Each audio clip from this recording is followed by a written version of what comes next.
angry, whiny people in this movie. I was probably one of them because I wanted to leave. I know, yeah. I was like, how long is this shit? God damn it, I'm so angry. The movie was actually making me brood more than Robert Pattinson was in it, which is a lot. Dude, there's no way you can brood more than him. It's That's like, true. As much as he broods in Twilight, I'm like, well, at least he'll be sunny in this. No, Nope. he put it up to 11. Oh, no. I think we're the only ones who were sighing more than the people in the movie. We just,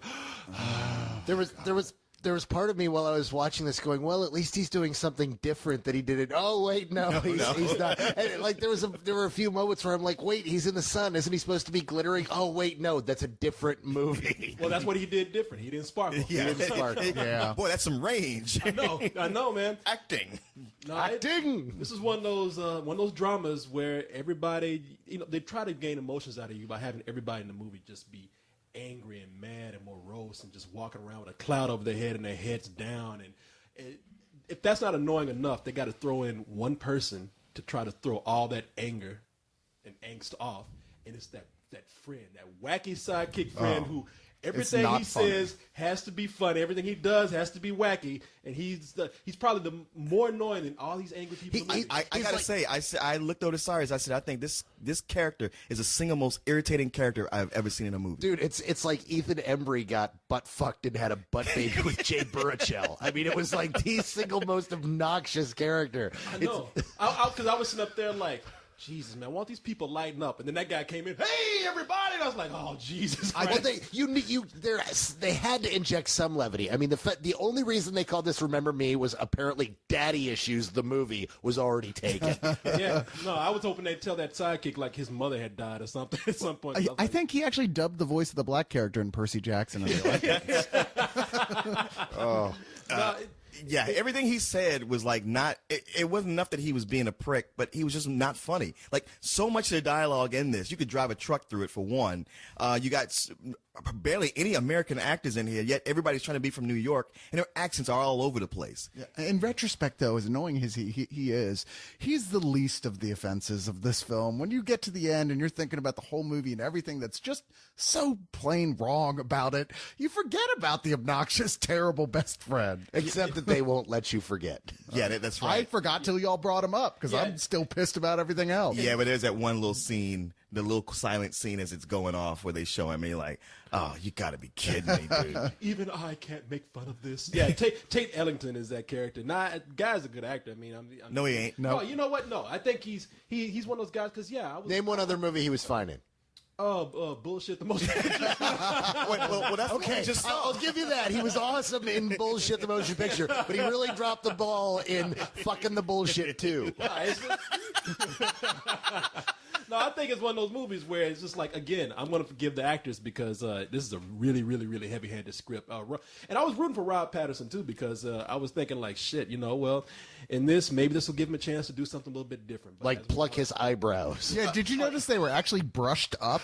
Like in close-ups, it was like this, with Hollywood, that doesn't happen by accident. Someone brushed that shit up. It was like, man, give him 20 more years and he's going to look like crazy old dudes. Like Groucho Marx. Yeah, exactly. You're like, no, dude. You He's don't going want to be that to Andy be your Rooney. thing. He's going to need a special person to come and prune them. Oh, yeah. Exactly. No, yeah, brushes their eyebrows up, grease back his pompadour a little bit more. That's range for your ass right there. Well, the one compliment I can give him is that he plays a really great punching bag because he gets his ass handed to him about 8 times in this movie. That's one of the center things in this film. He plays a guy named Tyler who is a very angry, rebellious young man. And he meets this girl who kind of starts to make him lighten up because when we first see Tyler, he's carrying like the weight of his family on him, all because his father, played by Pierce Brosnan, is ignoring everybody. So he kind of has to be the surrogate dad here. This girl begins to help him lighten up, except in some really, far out, only in a movie kind of twist of fate. The girlfriend happens to be the daughter of the cop that beat the shit out of him. Well, Except it wasn't that's not happened to be. that's not That a was by twist. design. He went Yeah. after her because of that. Yeah. Yeah.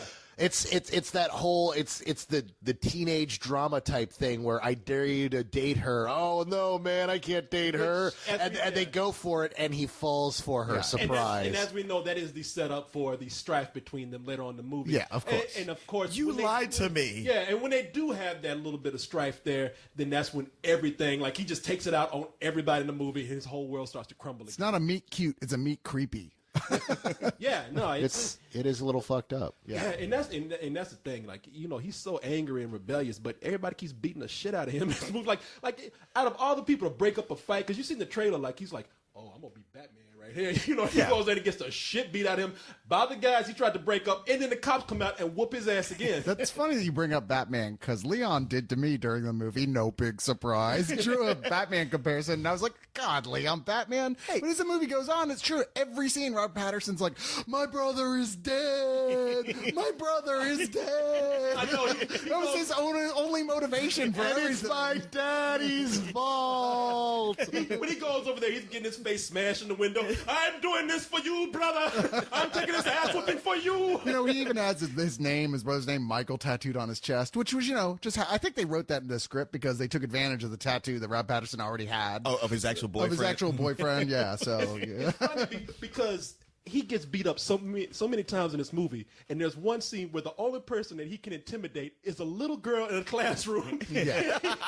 He comes in there, you're fucking with my sister. I'll kick your ass. Yeah, but that scene was actually that's one of the one of those movie's rare few good saving scenes. graces. Yes. Well, that's the thing about this movie. Like I said, it's one of those dramas where everybody just is so angry, and that's supposed to, like, you know, and they have that gives you these moments where they have these confrontations where they get to give like these long yelling monologues, you know, drama. And we've seen this all before, so we know what's happening here. But sometimes that drama is pretty cool. I mean, really, when it gets confrontational, because I tell you, like, Chris Cooper in the movie, I thought he was great. The guy scared me. Chris Cooper is always great, except here, it's just like, okay, Chris, you're mad in this scene. All right, I'm mad. No, dude, you're mad. I'm mad. No. Madder. You are nothing but mad. You don't even think. All you are is just mad. See, this is the problem, though, is that he's playing this guy as kind of a one-dimensional dickhead. And there's really no resolution for that. Right. You know, it's like, well, we're just supposed to go because of what the movie ends up doing. Oh, well, you know, just got to let some shit go. Right. No, you spent the whole movie working this up. Then now, you know what? He's a douche. Well, That's because this movie's entirely about daddy issues, and we have one daddy who resolves and gets his shit all worked out, and we actually see that there's a human being under there. We can't do that with both daddies. Well, it's also about death tearing the family apart. In fact, the movie, I tried to admire for something that it tried to do. It's about how death can split a family apart and how death can bring everybody back together again. Again, it's very sappy in this film, but it's like, you know, this guy is upset about his brother who committed suicide, and who does he meet? You know, the only girl in the city who had her mother murdered in front of her. It's New York. They've all had their mother murdered in the streets. That's true. What the fuck? Well, you have been living in Austin too long. Everyone in New York has a murdered Well, parent that's who the reason I died brought on up the subway. Batman, because Cyrus is like, Oh, Jesus Christ. What? Her mother's been dead 10 years. She can't get over that? It's like, dude, look what it did to Bruce Wayne. I know, and I was like, so you're making a comparison here. Like, your touch base for personality dysfunction is Bruce Wayne. He is, Yes. You know, he is right here. Rob Patterson played Bruce Wayne without the training. Yeah. Or being able to fight. Yeah, that's what I'm saying. Yeah. He didn't have nobody. Because that little girl could have kicked his ass if she got up. They were lucky he left. Yeah. Well, he was sort of like a bat in his last movie. See? Nothing, nobody. You make me feel mean. No, not even me, brother. Leave Cyrus alone after this, all right? Come on, everybody gonna leave me hanging, huh? Hanging like a bat, huh? See, I got 1 million of them. Come on. It's just that you don't understand the pun. That's all it is. I don't understand it like a bat, right? Huh? But no, you know, You're fired. No, there were some moments in the movie there where you just felt like, you know, the intimidation happened, and you really felt like things were like becoming very intense. You're waiting for the moment, like it rose to a head. Like I said, you know, Chris Cooper in the film, he's somebody who is just, again, he's carrying a death on his hands. So his daughter, he just is very, you know, kind of overprotective of. And what I mean by overprotective is like he will kill any boyfriend that tries to talk to her. Just simply tries to talk to her. And he does those scenes like when you walk in. Like, I love those scenes where, you know, because my father used to do this to me, where you walk in and your father just sitting at the table, and you know, like, oh shit, something's about to happen. Yeah. And sure enough, you know, Chris Cooper's about to beat the fuck out that girl too. Yeah, it's all calm. Like, so, where you been? 5 minutes later, you fucking bitch! Don't lie to me. Why did you have like to your go mother. Why'd you have to go to creepy molesting dad for that? I mean, honestly, there's that one scene with Robert Pattinson going nuts at the school, which was cathartic. And other than that, Pierce Brosnan finally telling him about himself and speaking like, look, they try to make you hate him and go like, yeah, he's a prick dad who never spends time. He just lays it out like, look, I run a company. I work. I do shit. You're a do nothing. Of course, you can point your finger at me. Oh yeah, he's there. You're just a kid. You rode to my office on your bicycle.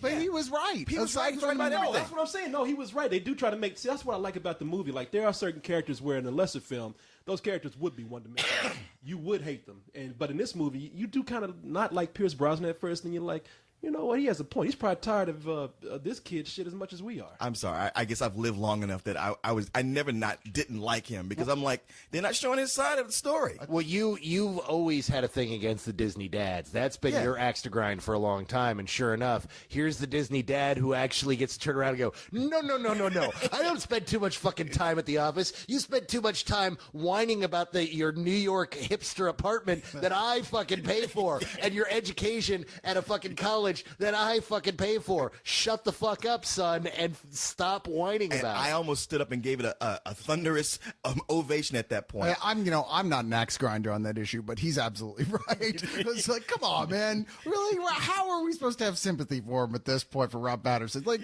he's like, look, man, I'm working over here. What the hell? Go back to smoke cigarettes all day in your apartment and look like mournful out the window. Listen to some Morrissey records. Listen, I think that's his next role. He's playing, I'm going to play Morrissey now. Meat is murder, except for fish and sometimes chicken. You know, But, you I said, mean, somebody in the movie was annoying. Well, not in the movie. There's an actress who was in Lost. Yeah, Emily She says- DeRaven. Yeah. I mean, I find, as cute as she might be, I find her voice grating. Even on Lost, when she's speaking in her native Australian, I'm like, ugh, I hate her voice.